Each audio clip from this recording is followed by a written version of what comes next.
ಸೂರಣ್ಣವರು ನಮಸ್ಕಾರ ತೇಜಸ್ವಿ ಅವರೇ. ಸೊ 76 ವರ್ಷಗಳು ಕಳೆದುಬಿಟ್ಟಿದ್ದೀವಿ ಆಲ್ರೆಡಿ. ಸೊ ಸುಮಾರಷ್ಟು ಸರ್ಕಾರಗಳು ಚೇಂಜ್ ಆಗ್ತಾಯಿದೆ, ಪ್ರಧಾನಮಂತ್ರಿಗಳು ಮುಖ್ಯಮಂತ್ರಿಗಳೆಲ್ಲ ಚೇಂಜ್ ಆಗ್ತಾ ಇದ್ದಾರೆ. ಆದರೆ ಮುಖ್ಯಮಂತ್ರಿ ಅಥವಾ ಪ್ರಧಾನಮಂತ್ರಿ ಅವ್ರ ಮೈಂಡಲ್ಲಿ ಏನಿದೆ, ಅವ್ರು ಏನು ಯೋಚನೆ ಮಾಡ್ತಾರೆ ಅದನ್ನು ಎಕ್ಸಿಕ್ಯೂಟ್ ಮಾಡೋದು, ಇಂಪ್ಲಿಮೆಂಟ್ ಮಾಡೋದು ಅಧಿಕಾರಿ ವರ್ಗ. ಸ್ವಲ್ಪ ಹೊತ್ತಿಗೆ ಮುಂಚೆ ನೀವೇ ಹೇಳಿದಾಗೆ ಅವ್ರು ಒಂದ್ಸಲ ಗೌರ್ಮೆಂಟ್ ಕೆಲಸ ಅಥವಾ ಸರ್ಕಾರಿ ಕೆಲಸ ಸಿಕ್ತು ಅಂದರೆ 58 ವರ್ಷ 60 ವರ್ಷ ವಯಸ್ಸಾಗೋವರೆಗೂ ನಾವು ಸೆಟ್ಲ್ ಅನ್ನೋ ಮನಸ್ಥಿತಿಲೇ ಇನ್ನೂ ಇದ್ದಾರೆ. ಮೋದಿ ಅಲ್ಲ, ಯಾರೇ ಪ್ರಧಾನಿ ಬಂದರೂ ಅವರೇ ಅದನ್ನ ಎಕ್ಸಿಕ್ಯೂಟ್ ಮಾಡಬೇಕಾರೋದು, ಇಂಪ್ಲಿಮೆಂಟ್ ಮಾಡಬೇಕಾರೋದು. ಆ ಹಂತದಲ್ಲಿ ಕರಪ್ಷನ್ ವಿರುದ್ಧ ಮೋದಿ ಏನು ಮಾಡಿಲ್ಲ ಅಂತ ಅನ್ನೋದೇ ನನ್ನ ಅಭಿಪ್ರಾಯ. ಏನಂದೆ ಇನ್ನೊಂದ್ಸಲ ಏನೇ ನೇರವಾಗಿ ಅಕೌಂಟ್ಗಳಿಗೆ ಕೊಟ್ಟರು, ಇವತ್ತಿಗೂ ಕರಪ್ಷನ್ ಇದೆ, ಅದೆಲ್ಲರೂ ಒಪ್ಕೊಂತೀವಿ. ಅದನ್ನ ಕೆಳ ಹಂತದಲ್ಲೂ ಮತ್ತು ಅಧಿಕಾರಿಗಳ ವರ್ಗದಲ್ಲಿ ಕೂಡ ಅದು ಕರಪ್ಷನ್ ಇದ್ದೇ ಇದೆ. ಸೊ ಅದ್ರ ಬಗ್ಗೆ ಮೋದಿ ಏನು ಯೋಚನೆ ಮಾಡ್ತಾ ಇಲ್ವಾ? ಇದೇ ಗೌರ್ಮೆಂಟ್ ಆಫೀಸರ್ಸ್ನೇ ಯೂಸ್ ಮಾಡ್ತಾರಾ ಅಥವಾ ಔಟ್ಸೋರ್ಸ್ ಮಾಡೋ ಯೋಚನೆ ಏನಾದ್ರು ಇದೆಯಾ, ಅಥವಾ ಅದಕ್ಕೆ ಅಂತ ಒಂದು ರೈಟ್ ಫೋರ್ಸ್ ಪ್ಲಾನ್ ಮಾಡ್ತಾ ಇದ್ದಾರೆ? ಬಹಳ ಒಳ್ಳೆ ಪ್ರಶ್ನೆ. ಡ್ರಾಸ್ಟಿಕ್ ಚೇಂಜ್ ಬಗ್ಗೆ ಮಾತಾಡ್ತಿರಲ್ಲ, ಕಾರ್ಯಾಂಗದಲ್ಲಿ ಏನೂ ಆಗಲೇ ಇಲ್ಲ ಅಂತ. ಅದೇ ಅಧಿಕಾರಿಗಳು, ಅವ್ರದ್ದು ಎನ್ರೋಲ್ಮೆಂಟು ಅದೇ ಪ್ರೋಸೆಸ್ ಇರುತ್ತೆ, ವರ್ಕ್ ಸ್ಟೈಲು ಅದೇ ಇರುತ್ತೆ. ಆ್ಯಕ್ಚುಲಿ ಕಾರ್ಯಾಂಗದಲ್ಲಿ ಅಧಿಕಾರಿಗಳ ವರ್ಗದಲ್ಲಿ ಬಹಳ ದೊಡ್ಡ ಮಟ್ಟದ ಪರಿವರ್ತನೆ ಆಗಿದೆ. ಒಂದು 2-3 ಉದಾಹರಣೆ ಕೊಡ್ತೀನಿ. Not to say that corruption ನಿಂತೋಗ್ಬಿಟ್ಟಿದೆ ದೇಶದಲ್ಲಿ, ಈ ಜನ ಇವತ್ತು ಯಾವುದೋ ಆಫೀಸಿಗೆ ಹೋದ್ರು ಅಂತಂದರೆ ಅವ್ರಿಗೇನು ಕೇಳಲ್ಲ, ಇದು ನಾನು ಹೇಳ್ತಾನೆ ಇಲ್ಲ. ಆದರೆ ಹೈಯರ್ ಲೆವೆಲ್ನಲ್ಲಿ ಆಗಿರುವಂಥ ಒಂದಿಷ್ಟು ಚೇಂಜಸ್ ನಾನು ಹೇಳ್ತೀನಿ. ಮುಂಚೆ ಜಾಯಿಂಟ್ ಸೆಕ್ರೆಟರಿ ಲೆವೆಲ್ನಲ್ಲಿ ನಿಮಗೆ IAS ಅಧಿಕಾರಿಗಳು ಮಾತ್ರ ತಗೋತಾ ಇದ್ರು. ಈಗ ಹೊರಗಡೆ ಯಾವುದೋ ಕಂಪ್ನಿ, ಉದಾಹರಣೆಗೆ ನೀವು ಯಾವುದೋ ಒಂದು ಪ್ರೈವೇಟಲ್ಲಿ ಕೆಲಸ ಮಾಡಿದ್ದೀರಿ, ನಿಮ್ಮದೇ ಆದಂಥ ಒಂದು ಅನುಭವ ಇದೆ, ನೀವು ಯಾವುದೋ ಒಂದು ಸಂಸ್ಥೆಗೆ ಬಂದು ಅದನ್ನು ಲೀಡರ್ಶಿಪ್ ಕೊಡ್ಬೋದು ಅಂತಿದ್ರೆ ನಿಮ್ಗೆ ಅವಕಾಶನೇ ಇರಲಿಲ್ಲ ರೂಲ್ಸ್ನಲ್ಲಿ. ನಾನು ಮೊನ್ನೆ ಪ್ಯಾರಲಲ್ ಎಂಟ್ರಿ ಅಂತ ಮಾಡಿದೆ. ಲ್ಯಾಟ್ರಲ್ ಎಂಟ್ರಿ ಅಂತ ಒಂದು ಅವಕಾಶ ಮಾಡಿಕೊಟ್ರು. ಆ ಲ್ಯಾಟ್ರಲ್ ಎಂಟ್ರಿಯಲ್ಲಿ ಯಾವುದೇ ವ್ಯಕ್ತಿ, ಯಾವುದೇ ಒಂದು ಡಿಪಾರ್ಟ್ಮೆಂಟ್, ಇದು ಪ್ರೈವೇಟ್ ಆರ್ಗನೈಸೇಷನ್ನಲ್ಲಿ ಅವ್ನು 10 ವರ್ಷ ಕೆಲಸ ಮಾಡಿದ್ದೇನೆ, ನಾವು ಯಾವುದೋ ಒಂದು ಫೀಲ್ಡಲ್ಲಿ ಎಕ್ಸ್ಪರ್ಟು ಅಂತಂದರೆ ಅವ್ನು ನೇರವಾಗಿ ಬರ್ಬೋದು, ಅವ್ನು ಕೆಲಸ ಮಾಡ್ಬೋದು. ನಾನೊಂದು ವಾರದ ಹಿಂದೆ NTPCಯಲ್ಲಿ ಥರ್ಮಲ್ ಪವರ್ ಕಾರ್ಪೊರೇಷನ್ನ ಚೇರ್ಮನನ್ನು ಮೀಟ್ ಮಾಡೋಕ್ಕೆ ಹೋದೆ. ನಾನು ಜನರಲಿ ಅಂದ್ಕೊಂಡಿದ್ದು ಅವ್ರು IAS ಅಧಿಕಾರಿ ಇರ್ಬೋದು ಅಂತ. ಆದರೆ ಒಳಗಡೆ ಒಂದು 2 ನಿಮಿಷ ಮಾತನಾಡೋ ಅಷ್ಟೊತ್ತಿಗೆ ನಾನು ಕೇಳಿದೆ, ನೀವು ಯಾವ ಊರು, ಯಾವ ಕಾಡರು, ನೀವು ಯಾವ ಇಯರಲ್ಲಿ UPSC ಪಾಸ್ ಆಗಿದ್ದು ಅಂತ. ಅಯ್ಯೋ ಇಲ್ಲ ಸರ್, ನಾನು 3 ವರ್ಷದ ಹಿಂದೆ ಬಂದಿದ್ದು, ಅದಕ್ಕಿಂತ ಮುಂಚೆ ನಾನು ಈ ಪ್ರೈವೇಟ್ ಕಂಪ್ನಿಲಿ ಕೆಲಸ ಮಾಡ್ತಾ ಇದ್ದೆ, ಅಲ್ಲಿ ಬಂದಮೇಲೆ ನಾನು ಇಲ್ಲಿಗೆ ಬಂದಿದ್ದು, ಮೋದಿಯವ್ರು ನಮ್ಮಂಥವ್ರಿಗೆ ಅವಕಾಶ ಮಾಡಿಕೊಟ್ಟಿದ್ದಾರೆ ಬರೋದಕ್ಕೆ ಅಂತಂದರು. ನಮಗೆಲ್ಲ ಗೊತ್ತಾಗೋಯ್ತು. ಅಂದರೆ ನೀವು ಯಾವುದೋ ಒಂದು ಎಕ್ಸಾಮ್ನ ಪಾಸ್ ಮಾಡಿ ನೀವು ಎಲ್ಲದರಲ್ಲೂ ನಾವೇ ಇರ್ತೀವಿ ಅನ್ನುವಂಥ ಒಂದು ಫಿಟ್ ಫಾರ್ ಆಲ್ ಅನ್ನುವಂಥ ಒಂದು IAS ವ್ಯವಸ್ಥೆ ಏನಿತ್ತು ಅದನ್ನು ಚಾಲೆಂಜ್ ಮಾಡಿ ಇವತ್ತು ಹೊಸಬ್ರಿಗೆ ಅವಕಾಶ ಮಾಡಿಕೊಟ್ಟಿರೋದು ಒಂದು ಪರಿವರ್ತನೆ. ಡೆಲ್ಲಿಯಲ್ಲಿ, ಏಕೆಂದರೆ ಕೇಂದ್ರ ಸರ್ಕಾರದ ಕೆಲಸ ಡೆಲ್ಲಿಯಲ್ಲಿ ಮೇನ್ ಇರೋದ್ರಿಂದ, ನೀವು ಒಂದು ಸತಿ ಕೇಳಿ, ಮೋದಿ ಸರ್ಕಾರ ಬರೋದಕ್ಕಿಂತ ಮುಂಚೆ ಕೇಂದ್ರ ಸರ್ಕಾರದಲ್ಲಿ ಭಾಳ ಜನ ಕೆಲಸ ಮಾಡ್ತಾ ಇದ್ದಂಥ IAS ಅಧಿಕಾರಿಗಳು, ಸೀನಿಯರ್ ಆಫೀಸರ್ಸ್ಗಳು ಸಾಯಂಕಾಲ 5 ಗಂಟೆ ಆಯಿತು ಅಂತಂದರೆ ಡೆಲ್ಲಿ ಜಿಮ್ಖಾನಾ ಕ್ಲಬ್ಬು, ಗಾಲ್ಫ್ ಕ್ಲಬ್ನಲ್ಲಿ ಆರಾಮಾಗಿರೋರು.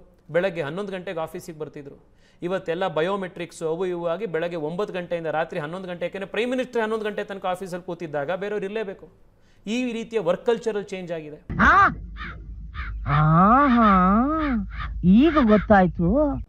ಆಮೇಲೆ ನಾನು ಏನೇನೆಲ್ಲ ಹೇಳಿದ್ನಲ್ಲ, ಹೈವೇ ಇಷ್ಟು ನಿರ್ಮಾಣ ಆಗಿದೆ, ನೇರವಾಗಿ ಇಷ್ಟು ಬ್ಯಾಂಕ್ ಅಕೌಂಟಿಗೆ ದುಡ್ಡು ಹೋಗಿದೆ, ಇಷ್ಟು ಹೊಸ ಅಕೌಂಟ್ ಓಪನ್ ಆಗಿದೆ, ಇನ್ಶೂರೆನ್ಸ್ ಇಷ್ಟು ಸಿಕ್ಕಿದೆ.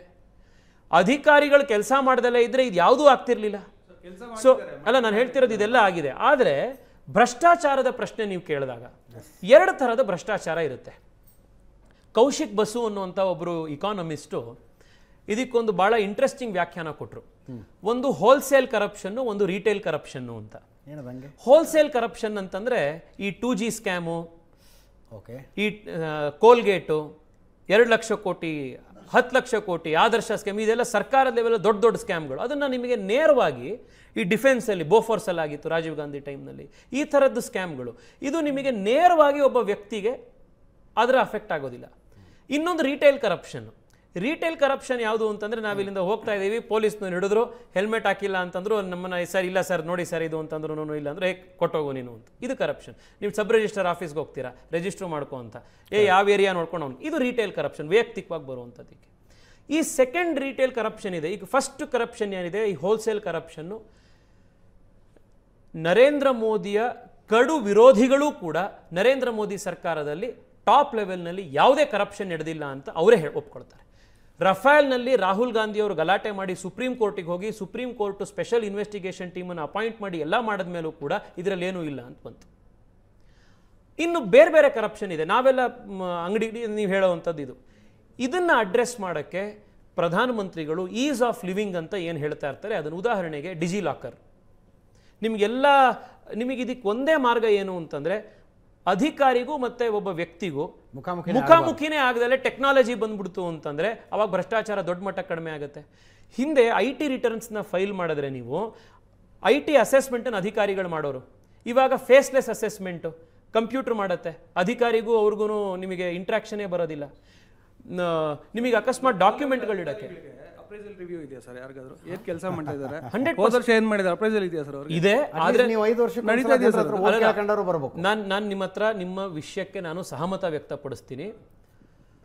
ಈ ದೇಶದಲ್ಲಿ ಅಕೌಂಟಬಿಲಿಟಿ ಮ್ಯಾಕ್ಸಿಮಮ್ ಇರುವಂಥದ್ದು ಈ ದೇಶದ ರಾಜಕೀಯ ವ್ಯವಸ್ಥೆಗೇನೆ, ದೇಶದ ಕಾರ್ಯಾಂಗಕ್ಕಾಗಲಿ ನ್ಯಾಯಾಂಗಕ್ಕಾಗಲಿ. ಪೊಲಿಟಿಕಲ್ ಕ್ಲಾಸಿಗಿರೋ ಅಷ್ಟು ಅಕೌಂಟಬಿಲಿಟಿ ನಿಜವಾಗ್ಲೂ ಇಲ್ಲ.